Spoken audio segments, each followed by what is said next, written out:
आप सब हमारे भाई आप सबों के बीच एंजॉय करेंगे, तो हम सब आपके बीच को लाएंगे। दिल गदगद है आज। आप लोग बस शांति बना के रखिए, उसके बाद बहुत कुछ देखने को मिलेगा।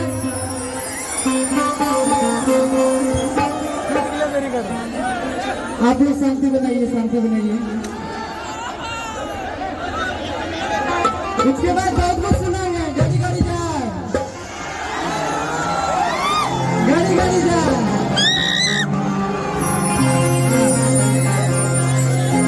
आप लोगों से अनुरोध है, शांति बना के रखिए। जम्मू जिला और आज बहुत खुशी हुई है कि जुम्बी ग्राम महोत्सव के उपलक्ष्य में हम यहाँ आए हैं और जुम्बी ग्राम महोत्सव के जितने भी कार्यकर्ता हैं सबों को बहुत बहुत बधाई कि आप लोग कठिन परिश्रम करके और आज यहाँ तक लेके आए इस कार्यक्रम को, तो आप सबों को बहुत बहुत बधाई। और इनमें बहुत सारे इधर देख लीजिए, इधर हमारे बड़े भैया प्रहलाद भैया हैं जो कि, और संजय भैया, छोटू भैया, बिट्टू भैया इधर है। आप लोग एक जोरदार ताली से ये सबका मनोबल बढ़ाइए, आप लोग के ऐसे ही नाम। और इधर गार्जियन स्वरूप हमारे चचा जी, इधर एक बार ताली हो जाए। हाँ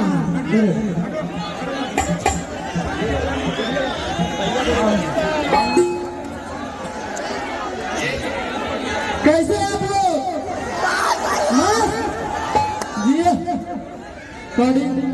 जमुई का आन है गमथिया और बिहार का स्थान है गमथिया, इसलिए हम सबों का चाहेगा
एक माँ का भजन, क्योंकि ज्यादा देर तो रुक नहीं पाएंगे, लेकिन जब तक रहेंगे ओनली एंजॉय होगा।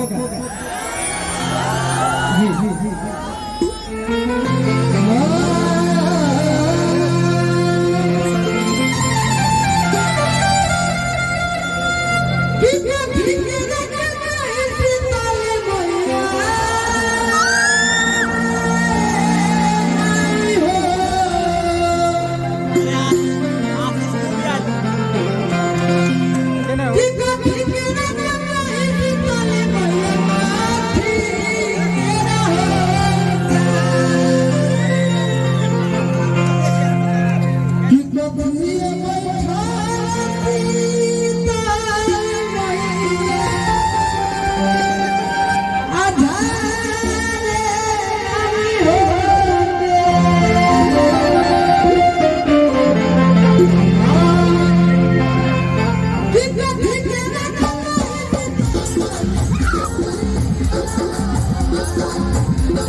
जोरदार ताली होनी चाहिए, जोरदार हल्ला करके बोल सच्चे दरबार